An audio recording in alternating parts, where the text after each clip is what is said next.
memasuki bab yang ke-8, yaitu babun la taqumu sa'ah hatta yahsura al-quratu an jabalin min zahab. Di dalam kitab Al-Bahrul Muhit, Syekh Al-Ityubi membarisi dua, bisa dibaca disakali hatta yahsuro. Beliau juga mensakali hatta yahsiro, jadi langsung ada sakalnya gitu. Bukan kita yang mensakali, tetapi di dalam cetakan Al-Bahrul Muhitnya ada dua pensakalan, yahsuro atau yahsiro begitu. Nah, di dalam bab ini Imam Muslim mencantumkan 5 hadis pokok dan 1 mutaba'at. Nanti akan kita lihat apakah semuanya akan kita bahas atau cukup diwakili oleh hadis pokok, ketika hadis-hadis yang lain itu hanya sebagai penjelas untuk hadis-hadis yang dicantumkan terutama di urutan yang awal. Nah, hadis yang pertama yang dimuat seperti biasa untuk susunan sanad di makalah tentukan secara lengkap, sementara di slide dan mungkin juga di layar live streaming langsung dipotong langsung ke Abu Hurairah. An Abi Hurairah, dari Abu Hurairah, anna Rasulullah sallallahu alaihi wasallam qol, bahwasannya Rasulullah bersabda, la taqumu sa'ah hatta yahsura puratu an jabalin min zahab. Kiamat tidak terjadi hingga sungai Furat atau Efrat mengeluarkan gunung emas. Yaqtatilun nasu alaih, orang-orang berperang karenanya. Fayuqtalu min kulli mi'atin tis'ah wa tis'un, setiap 100 orang 99 diantaranya terbunuh. Wa yaqulu kullu rajulin minhum la aliya akunu ana alladhi anju, dan setiap orang di antara mereka berkata, mudah-mudahan aku menjadi orang yang selamat. Ini redaksi dan terjemah untuk hadis yang pertama dengan terjemah yang sederhana. Mari kita lihat beberapa hal yang perlu diberikan catatan oleh para pensyarah Sahih Muslim, tetapi tidak semua tentu yang bisa disampaikan di dalam kajian ini, Bapak Ibu. Yang pertama yaitu yang berkenaan dengan Al-Furat atau Efrat. Saya ambil beberapa catatan pembanding selain dari kitab Al-Bahrul Muhit. Yang pertama, pengertian Al-Furat atau Efrat. Al-Furat fil lughah huwa kullu ma'in azbin. Furat atau Efrat menurut bahasa adalah setiap air yang tawar. Nah, penggunaan bahasa Al-Furat yaitu azbun itu digunakan di dalam Al-Quran, antara lain surat Al-Furqan ayat 53, surat Fatir ayat 12, dan surat Al-Mursalat ayat 27. Nah, nanti yang unik seperti di dalam Al-Furqan Yang 53, wa huwa alladzi marrajal bahrain hada adbun puratun wa hada milhun ujaj.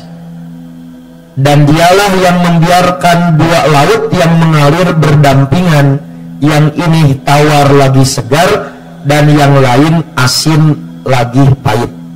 Itu yang Al-Furqan untuk kata-kata puratun. Nanti silakan dicek, kurang lebih seperti ini yang kami temukan penggunaan secara bahasa di dalam Al-Quran untuk purat.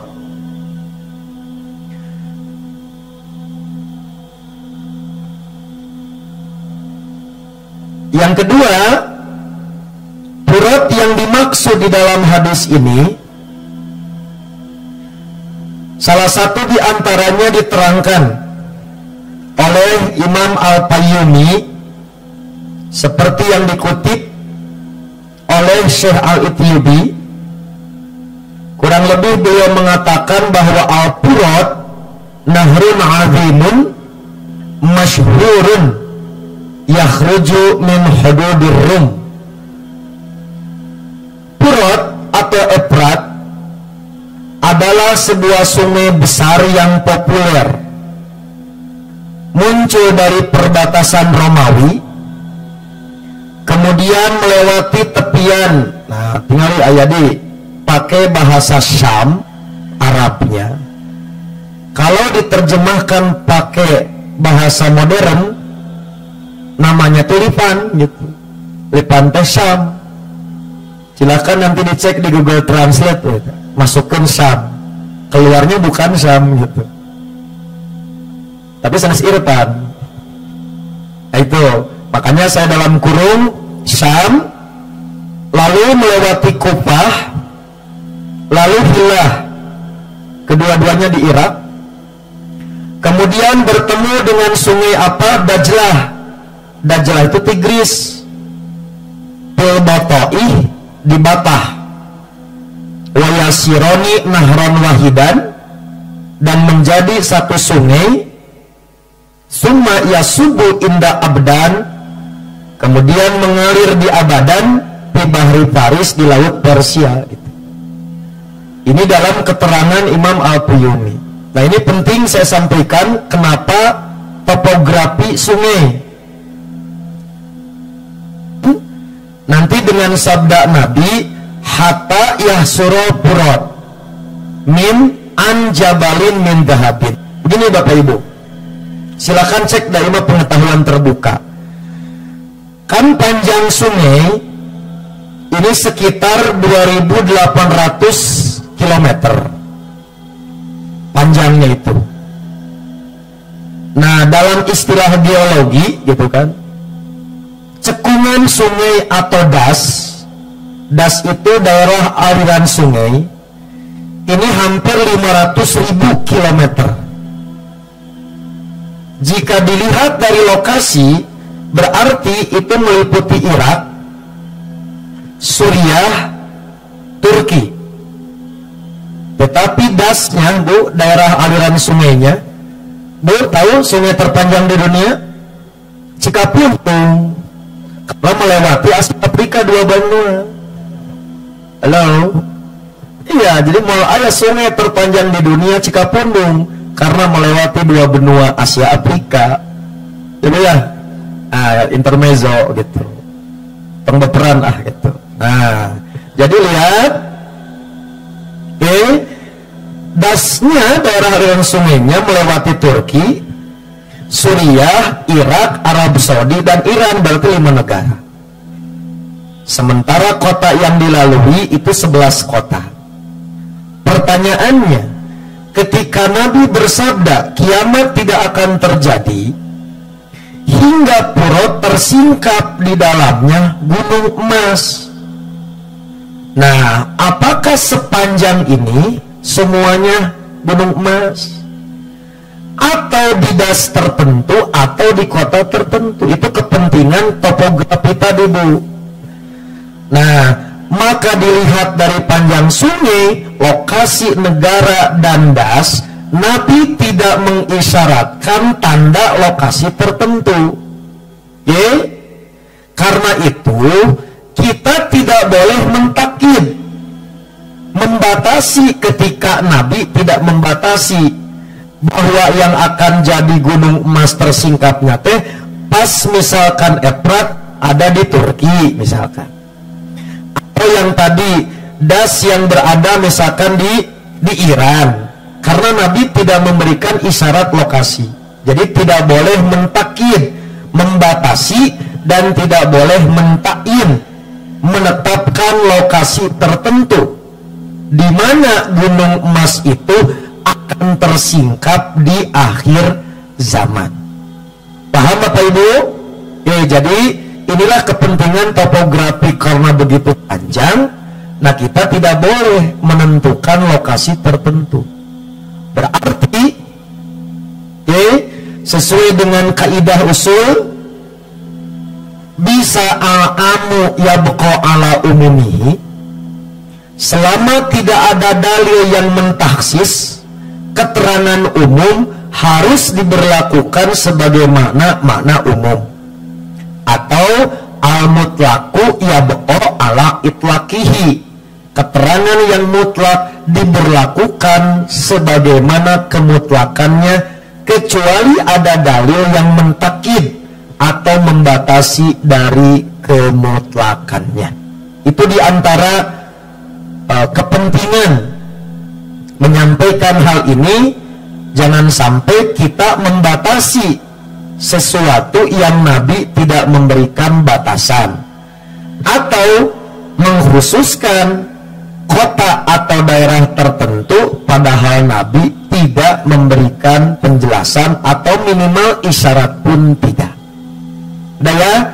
Jadi berarti terbayang kesimpulannya berdasarkan redaksi hadis, berarti bisa semua begitu. Gunung emasnya di sepanjang sungai, andai kata 2800 kilo, berarti sepanjang 2800 kilo itulah gunung emas. Itu maksudnya. Kalau sudah, sekarang apa yang dimaksud dengan yahsyuru purat? Salah satu di antara penjelasan ingin dikaji atau disampaikan dalam kesempatan ini antara lain, wal muradu min hasil purat, yang dimaksud dengan ungkapan Nabi hatta yahsyura purat, kan begitu. Maksudnya adalah anyan kasyipa ma'uhu, adalah tersingkap airnya, payadharu atau payadharo, bi mahalihi jabalun min dhahabin, hingga tampak terlihat pada sungai itu gunung emas. Di sini digunakan apa saya sebut bahasanya anjabalin min dahabin. Nah, tapi dalam riwayat berikutnya Imam Muslim berkepentingan memasukkan hadis yang kedua, adanya tambahan atau perbedaan redaksi an yahsyura an kanzin min zahab. Jadi kalau di hadis pertama menggunakan ungkapan anjabalin min dahabin, sementara di hadis yang kedua dengan redaksi an kanzin min dahabin.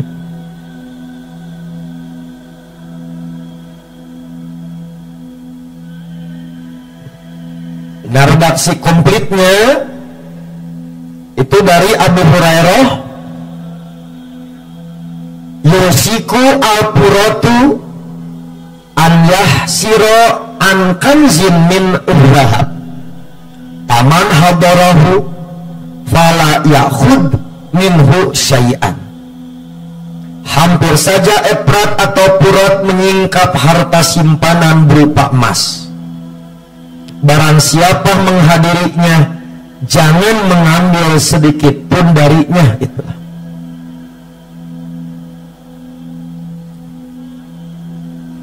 Apa ada kemungkinan dengan kedua penggunaan ungkapan dimungkinkan ada makna berbeda? Maka dengan dua redaksi, hadis pertama dan hadis yang kedua, maka hadis itu mengandung dua kemungkinan makna. Yang pertama, payahtamilu an yakuna ma yadharu jabalan haqiqatan fihi kanzun min zahab. Dengan dua ungkapan jabal min zahab dan kanzun min zahab, maka dimungkinkan makna yang pertama, saat disingkap airnya, apa yang nampak adalah gunung secara hakiki. Jadi ayah gunung di Walungan, cek bahasa Prancis mah Bu, you know, Bu. Jadi ada gunung dalam sungai, gunung asli. Maka di dalam gunung itu terdapat harta simpanan berupa emas. Maka itu artinya makna hakiki. Yang kedua, bisa juga berarti makna majazi. Bukan gunung yang nampak, tapi emas yang menggunung. Karena begitu banyak emasnya, sampai tumpukan emasnya bagaikan gunung. Itu kepentingan Imam Muslim mencantumkan dua hadis dengan dua redaksi. Ini yang pernah saya sampaikan pada muqaddimah bu pembahasan. Satu di antara kelebihan Sahih Muslim itu memiliki variasi redaksi untuk saling menjelaskan atau memberikan tambahan ilmu. Oke? Jadi ini yang maksud pertama, maknanya gunung hakiki. Begitu sungai Efrat dibuka airnya, tersingkaplah di dalamnya gunung. Di dalam gunung itu ada harta simpanan emas. Yang kedua, dimaknai majazi. Bukan gunung, tapi emas yang menggunung karena begitu banyaknya.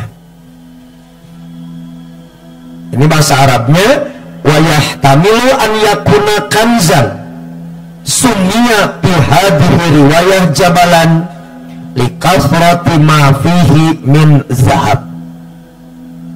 Dan dimungkinkan pula apa yang nampak adalah harta simpanan yang disebut gunung dalam riwayat ini karena begitu banyaknya emas di situ. Ini makna majazi.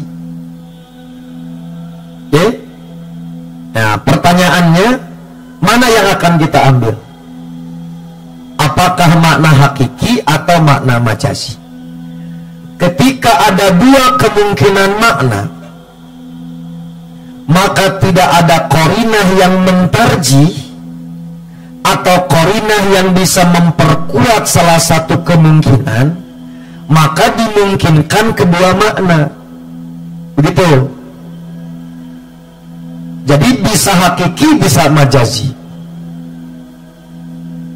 Tetapi kalau kembali kepada al-aslu bil kalami al-haqiqoh, maka asal kalimat bermakna hakiki, maka yang lebih dekat untuk dimaknai gunung secara hakiki yang di dalamnya terkandung harta simpanan emas. Itu satu nih kaidah cara kita penyikat. Nu kadua, cek orang curug gue ya, emasnya di mana? Halo, Ibu, saya mau tanya Ibu, Bu, yang terkandung di Papua berapa banyak emas? Halo, berapa Bu?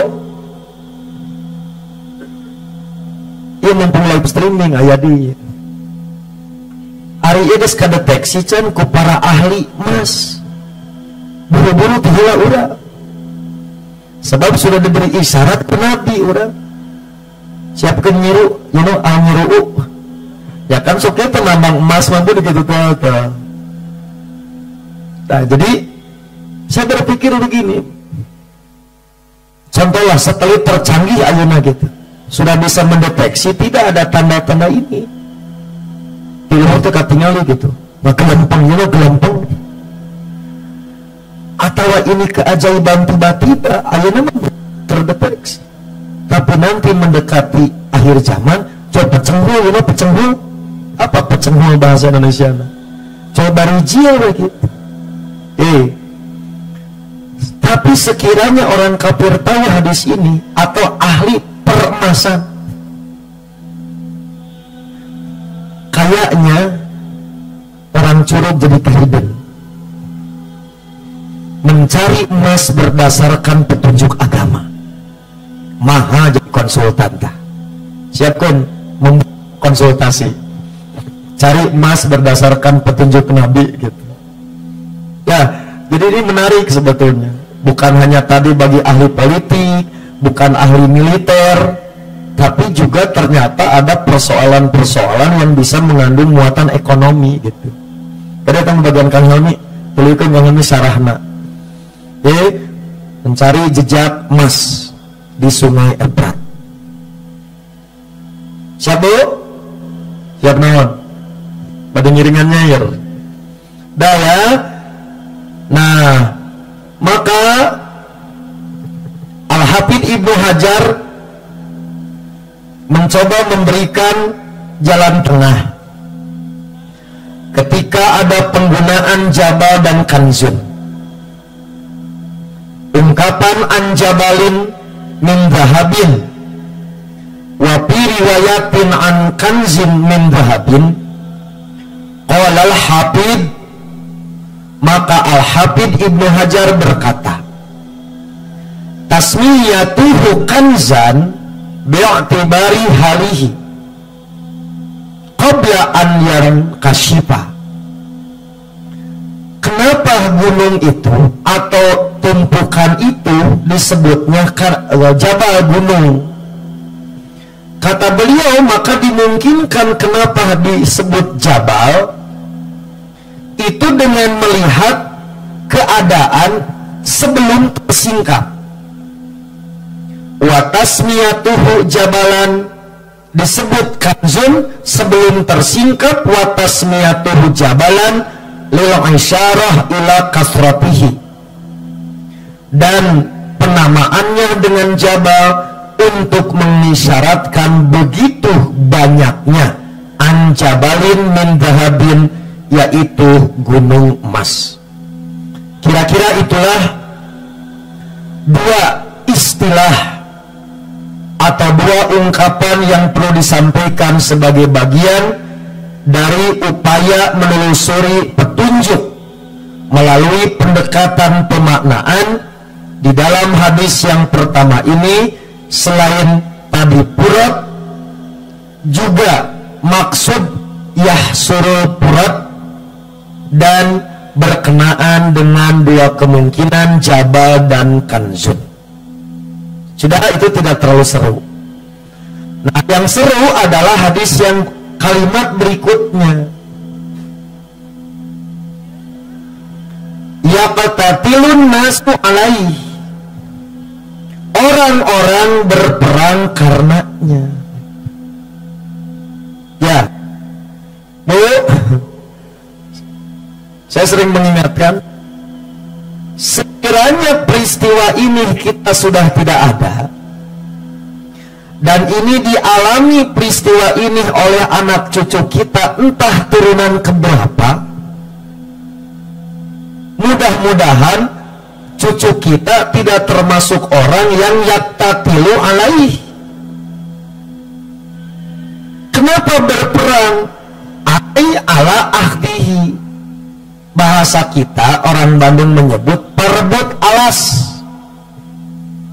Karena tahu di situ ada kandungan emas atau emas yang begitu melimpah, maka menyebabkan manusia saling bunuh. Mencek orang Cimahi mah kita bu saling sikut gitu. Ini tadi aing heula sampai silih payahan silih cacat karena berlomba-lomba untuk mengambil emas menggunung itu. Siapa? Nah karena itu jangan amanati sejak sekarang. Ujang, sekiranya engkau punya anak di masa depan, omat entong tourism, entong traveling ke Eprat, bisi ke asup anu perebut. Nah, maka bagaimana keadaan perangnya oleh Nabi ditafsir, diterangkan rinciannya. Atuqtalu min kulli mi'atin sa'ah atisun. Bagaimana perangan karena berebut emas, maka setiap 100 orang 99 diantaranya terbunuh. Berarti wayabqa wahidun, tersisa 1 orang. Sekarang bagaimana kalau yang terlibat peperangan 1 juta perebut emas? Nah tinggal kali kelipatan per 100 1. Namun 1 juta 10 orang. Kalau 10 betul. Kalau sekarang yang berpunya gitu. Jadi begitu berkecamuknya, bukan yang selamat yang banyak, tapi Nabi menyebut yang selamat justru yang sedikit. Nah karena Nabi memberikan gambaran yang akan selamat dari peperangan berebut emas itu yang sedikit, maka Nabi melanjutkan wa yaqulu kullu rajulin minhum, dan setiap orang di antara mereka berkata, ai minan nasi al mutaqatilin, yaitu di antara orang-orang yang berperang, yaitu orang yang menceburkan diri dalam peperangan. Kita menyebutnya melibatkan diri. Ketika ia mengetahui kerasnya peperangan itu, li'annahu yarju an yakuna huwan naji fayapuzu bil kanzi duna ghairi, maka ia berharap yang selamat, lalu ia beruntung dengan harta simpanan itu, bukan orang lain yang selamat, tapi dirinya lah yang akan selamat 1 orang atau beberapa orang dari kelipatan banyaknya orang yang terlibat. 2. Jadi masing-masing akan mengklaim, pastilah saya yang selamat, yang akan berhasil menggondol emas itu. Gitu Bu. Jangan dilanjut jawab. Ustaz, apakah emasnya berbentuk batangan, emas biji murni emas? Nah, kita mah tanyakannya ke ahli emas lah gitu. Ayo si emas mana mas? Gitu. Ya. Nah jadi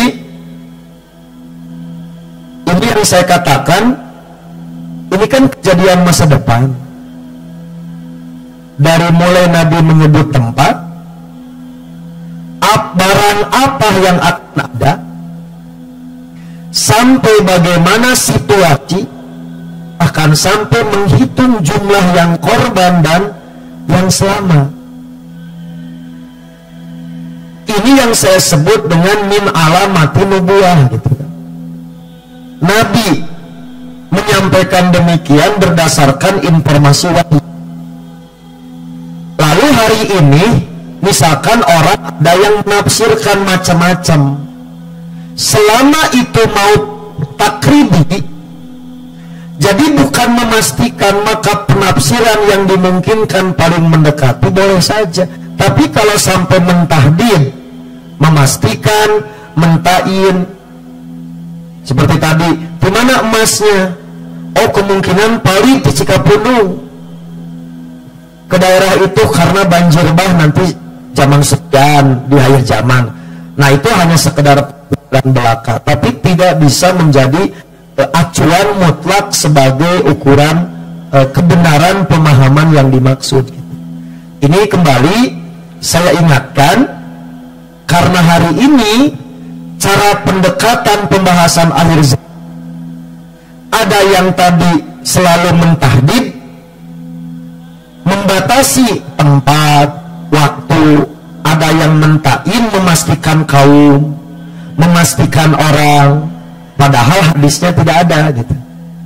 Maka yang kami gunakan selama ini, khususnya tadi seperti yang pernah diberikan panduan oleh orang tua Persis, selama tidak ada dalil kita tidak boleh memastikan. Jadi pemahaman atau penafsiran yang paling mendekati.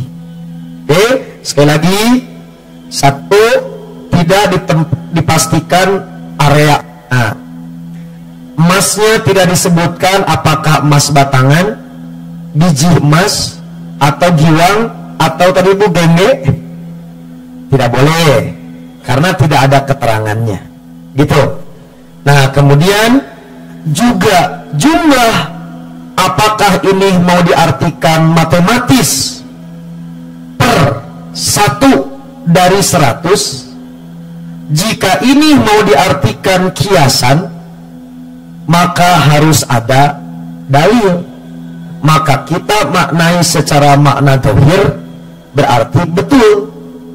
Berapapun yang terlibat, maka jumlah yang wafatnya akan lebih banyak daripada yang selamat saat perebutan gunung emas tersebut. Oke? Nah, maka yang terakhir yang perlu ditegaskan yaitu ungkapan mudah-mudahan aku menjadi orang yang selamat. Di sini ada catatan sedikit, sebetulnya banyak, tetapi ini juga kalau dianggap penting bagi Bapak Ibu, kalau untuk ulama pasti penting. Yaitu kata-kata mudah-mudahan aku menjadi orang yang selamat. Maka qala at-Tibiyu, kata Imam at-Tibi, wa fihi kinayatun. Di dalam ungkapan ini terdapat makna kiasan.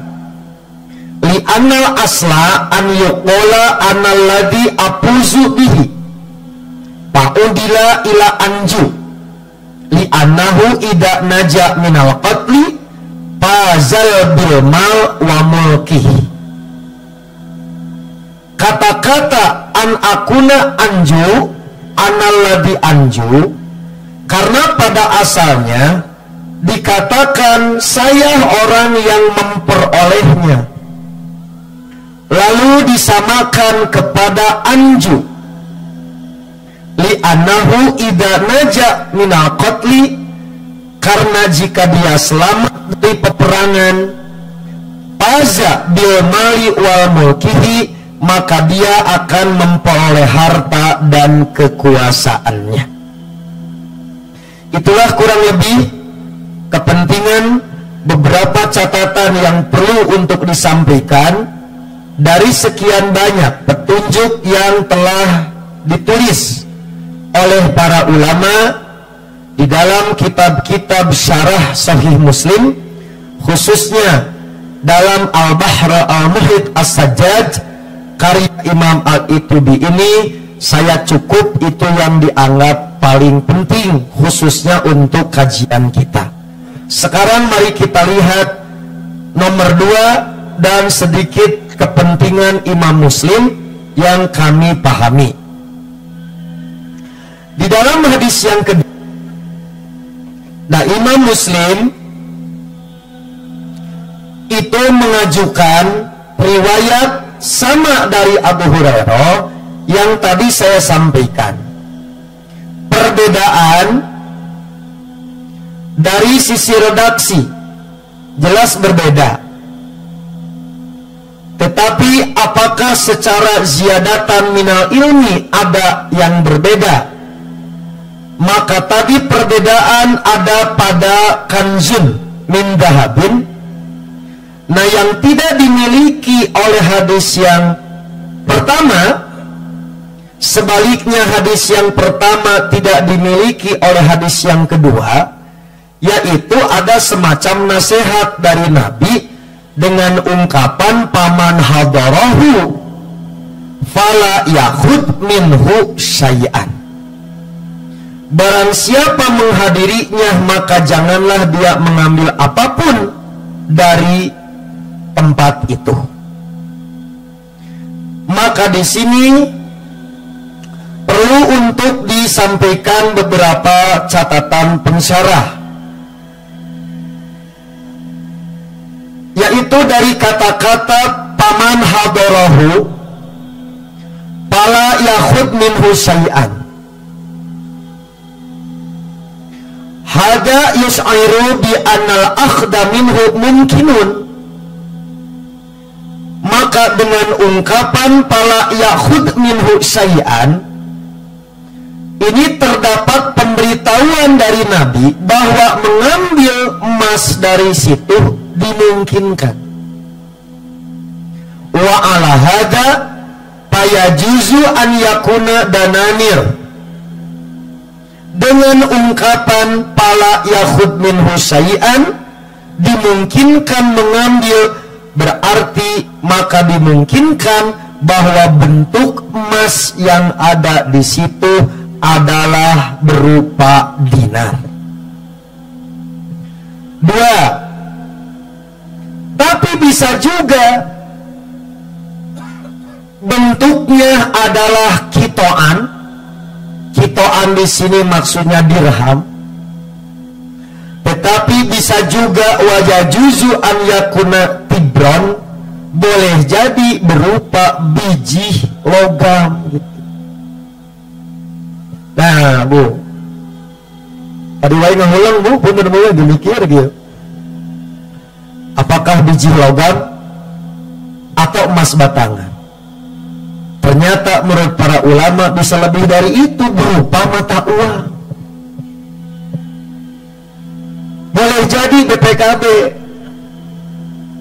gitu. Gitu ya nih. Tolong nanti dicermati nih. Apalagi kalau dimungkinkan dinar, dimungkinkan dirham, mata uang emas, mata uang perak. Berarti ayat produsen. Atau yang dulu zaman kerajaan tertimbun, entah terbawa palit, banjir beratusan tahun ngendap didinya, hiji saat China saat bongkahan terbuka. Apalagi kalau dinar dirham, bukan sengaja akhir zaman ada yang memproduksi lagi gitu misal. Tidak mungkin, Bu, cek pikiran saya, tidak mungkin cek anak ngahaja memproduksi dipicen kawalungnya lebar bukur. Nah, oh kalau begitu berarti bisa jadi ini film Indiana Jones gitu, Bu, yang disebut dengan harta karun. Tok buru-buru ngedemel bentuk tim ekspedisi mencari jejak dinar dirham yang hilang. Masih ingat, Bu, penjelasan saya? Baik sering di Radio Garuda atau di tempat lain. Tambahan deh ya, liar-liar aingnya. dan bawa ti imah masing-masing. Boleh.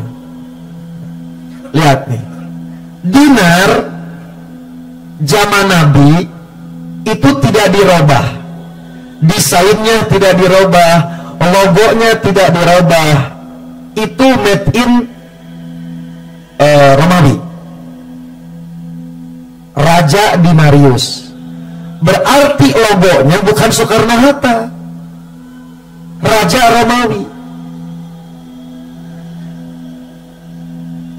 Sementara untuk dirham itu kan made in Persia, Zoroaster, Majusi. Logonya saya kurang tahu nih logonya apakah berbentuk api karena menyembah api gitu. Nah, yang jelas zaman Umar bin Khattab, dinar itu logonya diganti jadi tulisan Bismillah. Baru kemudian zaman Muawiyah, karena uang dinar dirham saya sebut barang elit, tidak semua orang punya. Sementara kebutuhan transaksi itu menjadi kebutuhan yang mulai diperlukan karena barter sudah tidak maslahat. Dibuatlah pulus. Jadi pulus itu bukan bahasa Arabnya uang, tapi pulus itu mata uang tembaga. Itu dibuatnya oleh periode kekhalifahan Muawiyah. Nah, maksud saya apa menerangkan ini? Yang mana dinarnya gitu? Menumpuk kayak di eprat itu. Apakah kembali kepada yang asli, gambar Soekarno-Hatta, atau gambar Patimura bawa bedog? Nah, maka karena tidak ada isyarat, tidak ada dalil, juga tidak boleh. Maka dimungkinkan semua jenisnya ada. Dah, terakhir, hari ini ada dinar. Dinar di mana? Halo? Dinar yang sekarang tidak sama dengan dinar masa lalu. Ada dinar Kuwait, ada dinar Uni Emirat. Maka dimungkinkan pula di akhir zaman dinar nu eta. Nah, jadi ibu, silahkan nanti baca selengkapnya di majalah Raudhah edisi 2. Kita mengkaji pertimbangan maslahat mafsadat gerakan kembali ke dinar dan dirham. Maka di situ Dr. Latif Awaludin sebagai pakar bidang ekonomi itu mencoba menganalisa, mewakili pandangan Raudhah, apakah perlu didukung 100% karena kembali kepada uang Islam secara zatinya, bahasa beliau sakralisasi gitu, mensakralkan dinar dirham. Setiap uang non dinar dirham bid'ah, sanes bid'ah deh, bid'ah gitu, haram, keislami. Atau justru sekarang karena dinar dirham juga akan ditinggalkan karena kembali ke uang virtual. Dibuatlah oleh tim Kabupaten Bandung Barat apa dinar dirham virtual. Nah, itu cukup bagus analisa beliau supaya umat Islam bersifat logis rasional karena di urusan muamalah dari sisi maslahat mafsadat pandangan Islam. Saya cukupkan dulu di sini, tapi sekali lagi tidak boleh membatasi apapun selama tidak ada dalil. Oke, yang terakhir berkenaan hadis kedua, yaitu ungkapan pala yahud minhu syai'an. Maka dimungkinkan larangan untuk mengambil,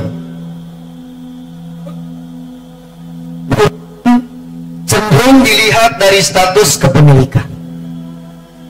Dilarang diambil karena itu hak umat Islam. Sehingga kata beliau, pala yukhadu illa bihaqihi, dan tidak boleh diambil kecuali dengan haknya. Waman akhodahu, barang siapa yang mengambilnya, wa kathural malu nadima, padahal hartanya sudah begitu banyak, bukannya bahagia dengan emas seperti Bitcoin, nambang emas di sungai Efrat, begitu banyaknya didapat, bukan dia bahagia, malah menyesal. Jangan sampai Anda menyesal, maka kata Nabi lebih baik jangan ambil daripada kau dapat tungtungna menyesal, bukan bahagia. Kenapa? Karena dia akan mengambil hak orang lain, akan menjadikan kotoran, bukan manfaat. Sekiranya berhasil menggunungkan di rumahnya, jadi gunung emas di Efrat dipindah ke tempat pepoyan. Pada saat dipindahkan menjadi di halaman rumah seseorang waktu itu, maka hanyalah tumpukan logam tanpa nilai. Ini yang sekarang menjadi sensitif. Ketika ditarik alat tafsir, tidak boleh menggunakan mata uang kertas, karena suatu saat mata uang kertas itu akan menjadi tumpukan kertas bernominal. Hubung ayah dia boleh tiga ada gede mau gue.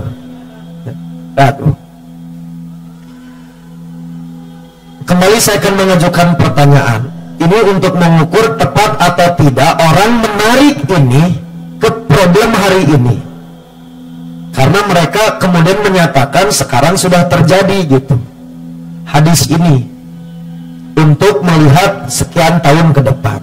Bu, sekiranya Bu, ini berapa Bu? Kalau kata saya 100.000 Bu, percaya kan? Kenapa tidak percaya? Nah, karena angkanya 10.000. Itulah terjebak oleh satanik nominal, setan nominal. Tahun 90 Soekarno-Hatta Nuberin Bu, dibelikan bala-bala dapat berapa? Halo, 1 karung. Sekarang dibelikan bala-bala nominalnya sama, menang sakumaha, anggap sakarese. Esok lusa bala-bala satu saja mau payu tenuburun. Pertanyaannya, apakah karena barang yang mahal atau uang yang murah? Tidak ada barang yang mahal, yang ada uang yang murah. Maka satu saat tumpukan uang yang 1 triliun karena bala-bala wae mau payu. Itulah yang dimaksud dengan tumpukan sampah kertas bernominal. Ini juga sama. Berapapun yang dia dapat, walaupun di rumahnya nanti sampai menggunung, maka tidak akan laku emas itu dan sudah tidak menjadi kejaran orang.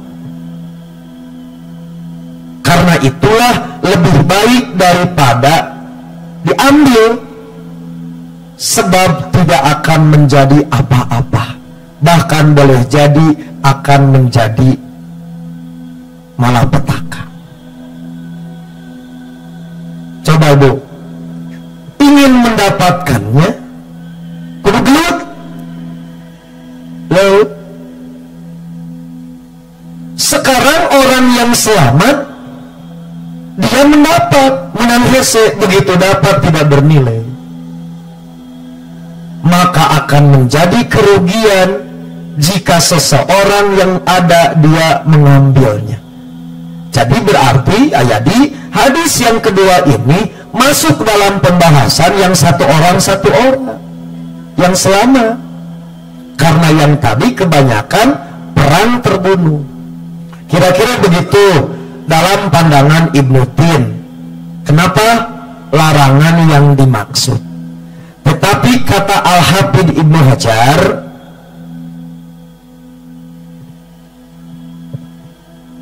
dan pendapatnya tidak jelas acuan dari hadis itu qarinahnya apa gitu.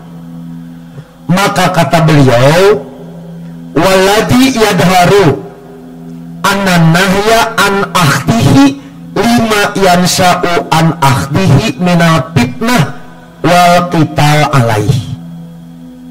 Dilihat dari siyakul kalam, susunan hadis mengartikan dilarang mengambil karena menjadi sampah, karena menjadi tidak bernilai, itu butuh qarinah. Tetapi yang jelas kenapa dilarang, karena itu menyebabkan timbulnya fitnah dan peperangan sengketa perebut yang disebut perebut alas. Maka tentu saya pribadi, Bapak Ibu, berkecenderungan kemana? Maka tentu lebih cenderung memaknainya ke Al-Hafidz, bukan karena sisi menjadi tidak bernilai, tetapi yang paling jelas menjadi tempat sengketa atau penyebab cekcok manusia di akhir zaman karena urusan dal PSD atau urusan dananir darohim. Itulah kepentingan Imam Muslim mencantumkan yang kedua, dan beberapa catatan yang perlu disampaikan. Maka hadis-hadis yang lain kiranya tidak terlalu penting, dalam arti di sini bukan tidak penting dibaca, tetapi dalam kajian ini cukup diwakili oleh dua hadis. Maka hadis-hadis berikutnya menggambarkan perbedaan redaksi atau menjelaskan catatan-catatan tambahan. Saya kira demikian untuk kajian pada sesi ini. Nah, karena kesempatan bertemu dengan Uam, pertanyaan langsung silahkan dilakukan. Tapi sekiranya pertanyaan yang sensitif yang berkenaan dengan trending topik begitu, nah saya akan matikan live streamingnya. Oke? Nah, jadi sekali lagi, mumpung bertemu dengan Uam, daripada ngobrol di warung kopi, mending kena ngobrol di musala Garuda. Silakan, saya persilahkan, bebas pertanyaannya, nanti jawabannya saya pertimbangkan sesuai dengan keperluan yang perlu disampaikan sekarang. Mau siapa dulu? Ci, posisi tim siapkan. Sekiranya ada pertanyaan yang harus dijawab tapi harus tadi offline gitu, itu akan offline. Silakan. Jadi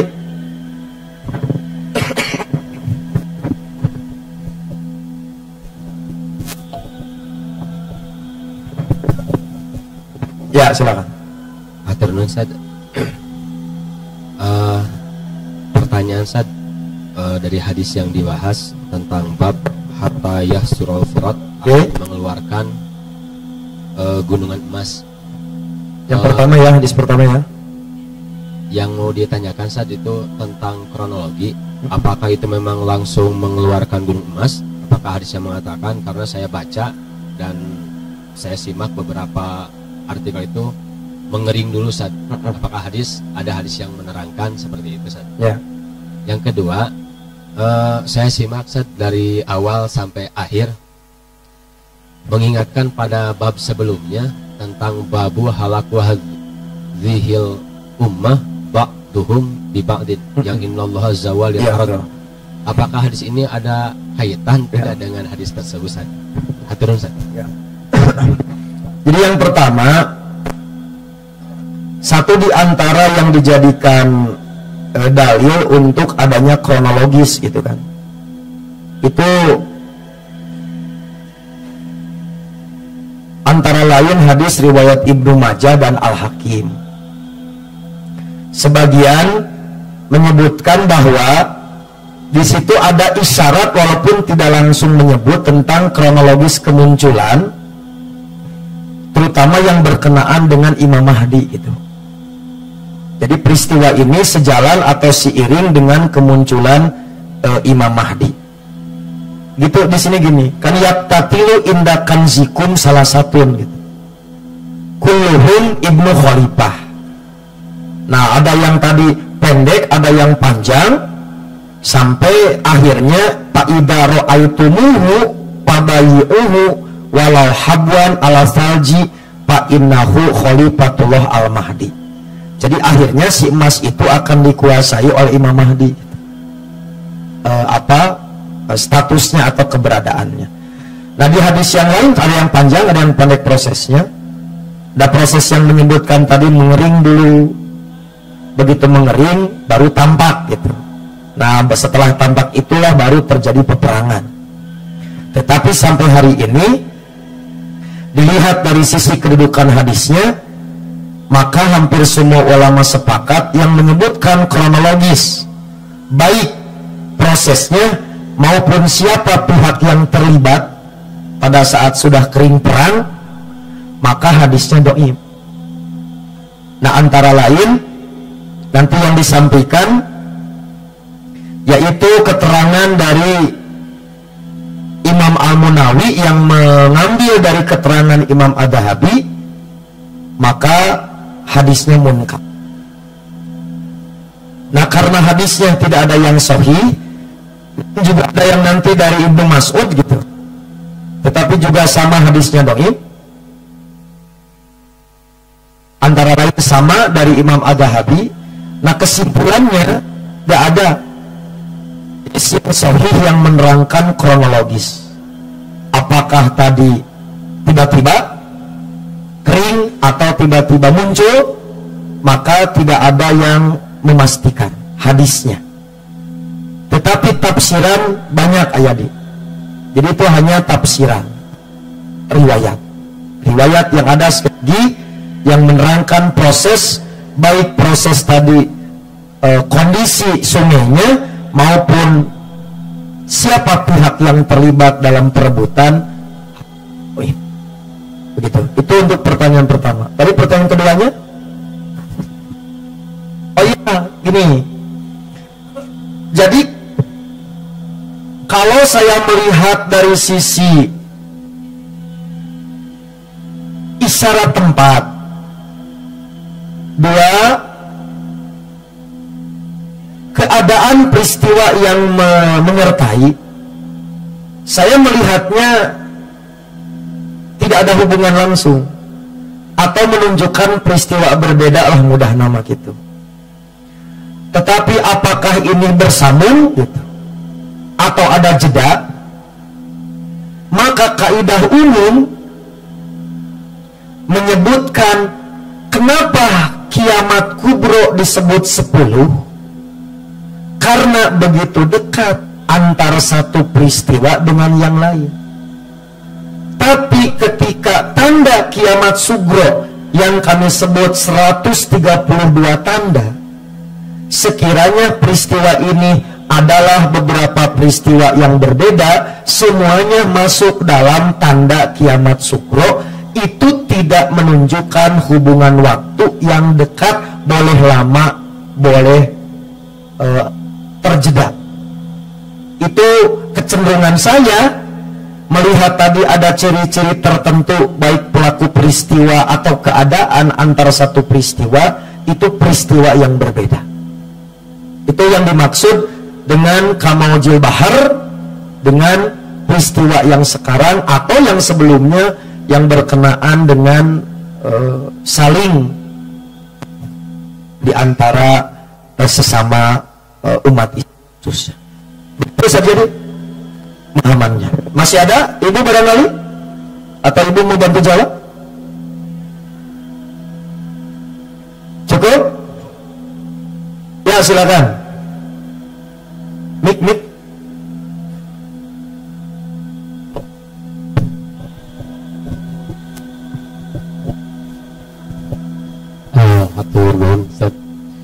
Ini yang ditanyakan, ini bisa disebut nama karena ada syarat di dunia. Sembering adang, karena kadangkala ilmu saya baca atau apapun, kejadian-kejadian yang disampaikan Rasulullah SAW itu kebanyakan adalah di daerah Timur Tengah gitu ya, tentang kejadian apa gitu kan, ada api atau apapun. Nah, posisi kita yang ada di Indonesia itu seperti apa ketika kiamat itu dekat gitu? Itu aja Ustaz. Ya. Jadi kalau tolong nanti dikoreksi bahasanya kalau tidak pas.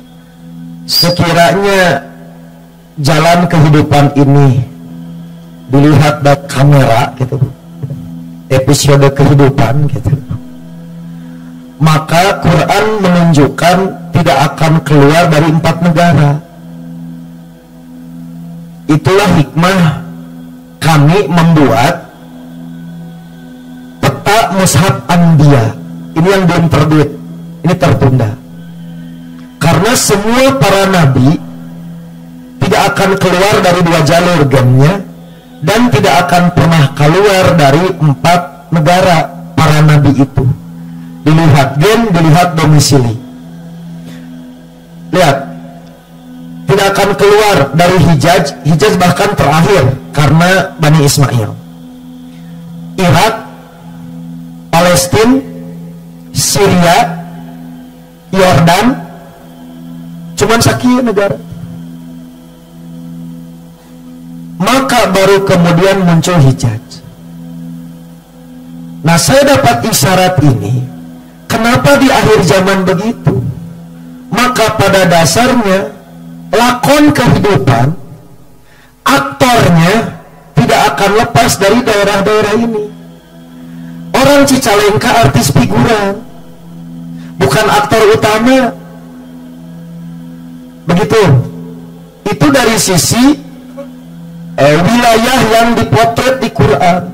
Maka 25 nabi mewakili semua para nabi yang tidak akan pernah keluar dari kawasan-kawasan ini. Sementara perjalanan akhir zaman itu tidak akan keluar, bukan berarti hanya penduduk setempat, tapi penduduk dimanapun akan berkumpul di titik yang sama. Sampai contoh, disebutkan akhir zaman akan tenggelam 3 wilayah. Wilayah timur tenggelam.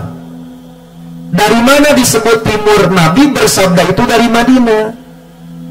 Tinggal diukur sebelah timur Madinah daerah mana saja.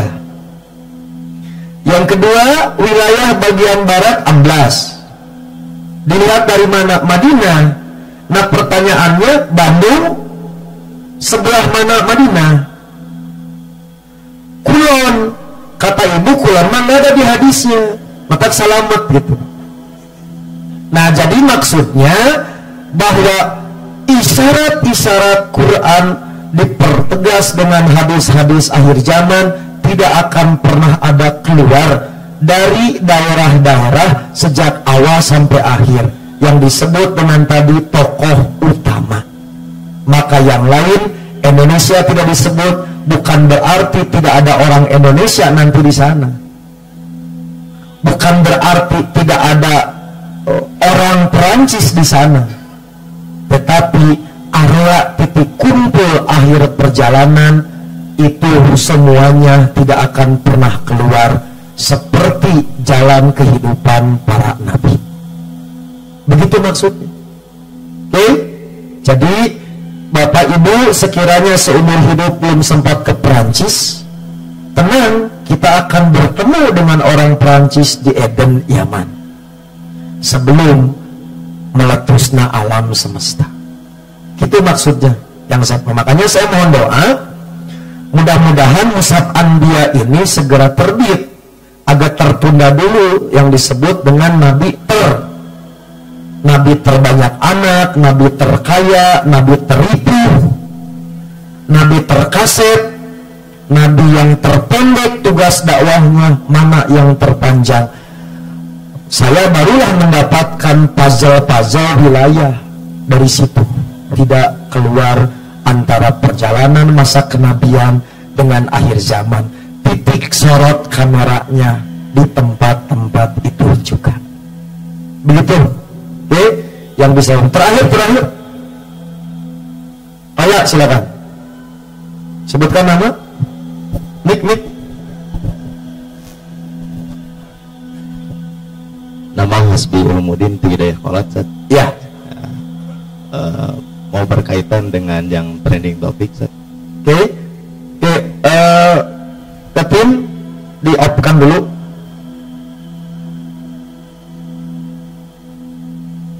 Tunggu sebentar ya.